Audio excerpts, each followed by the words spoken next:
नेपाल में आई बाढ़ की तस्वीरें अभी धुंधली भी नहीं पड़ी थीं कि हिमालय से एक और डरावनी खबर सामने आ गई।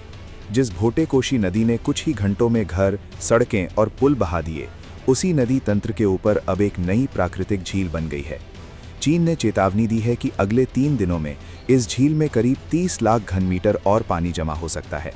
अगर इसे रोकने वाला प्राकृतिक बांध टूटा तो एक और तेज बाढ़ नीचे की ओर आ सकती है।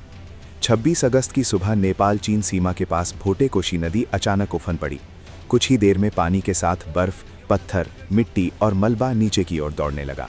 ये सामान्य बारिश की बाढ़ नहीं थी, बल्कि मलबे का ऐसा तेज बहाव था जिसने रास्ते में आने वाली लगभग हर चीज को अपनी चपेट में ले लिया। घर टूटे, सड़कें गायब हुईं और कई पुल बह गए।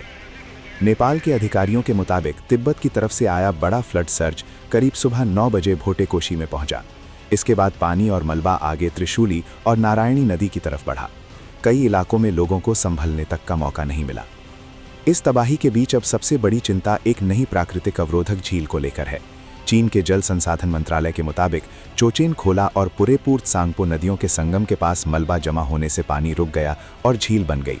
27 अगस्त की सुबह तक इसमें करीब 20 लाख घन मीटर पानी जमा था। पानी अब झील से बाहर निकलना शुरू हो चुका है, लेकिन चीन का अनुमान है कि अगले 3 दिनों में इसमें करीब 30 लाख घन मीटर और पानी पहुंच सकता है। यही वो बात है जिसने चिंता बढ़ा दी है। अगर झील को रोकने वाला प्राकृतिक बांध अचानक टूट गया तो पानी एक साथ नीचे की तरफ दौड़ सकता है। इससे भोटे-कोशी और त्रिशूली नदी का जलस्तर बहुत तेजी से बढ़ सकता है। जिन इलाकों में अभी राहत और बचाव का काम चल रहा है, वही इलाके फिर खतरे में आ सकते हैं। इस पूरी घटना को समझने के लिए हिमालय को समझना जरूरी है। ऊंचे पहाड़ों में बर्फ, चट्टान और मिट्टी कई जगह पहले से अस्थिर हैं। तापमान बढ़ने के साथ ग्लेशियर पीछे हट रहे हैं और नई झीलें बन रही हैं। ऐसे में किसी ग्लेशियर, बर्फ या चट्टान का बड़ा हिस्सा टूटकर नदी में गिर जाए तो पानी का रास्ता रुक सकता है। पीछे जमा पानी अचानक रास्ता मिलने पर बहुत तेजी से नीचे उतरता है। यानी पहली बार सिर्फ एक चेतावनी थी। अब असली डर उस नई झील को लेकर है जिसकी निगरानी चीन लगातार कर रहा है। हालांकि पूरे नेपाल के लिए खतरा एक जैसा नहीं है। सबसे ज्यादा जोखिम भोटे-कोशी, त्रिशूली और नारायणी नदी के किनारे बसे इलाकों को है। हिमालय में कुदरत का ये बदलता मिजाज आने वाले समय की बड़ी चुनौती बन सकता है।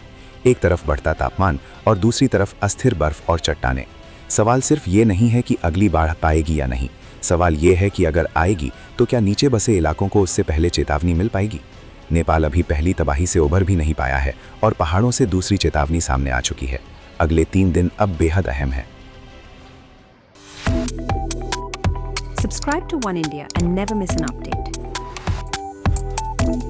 Download the One India app now.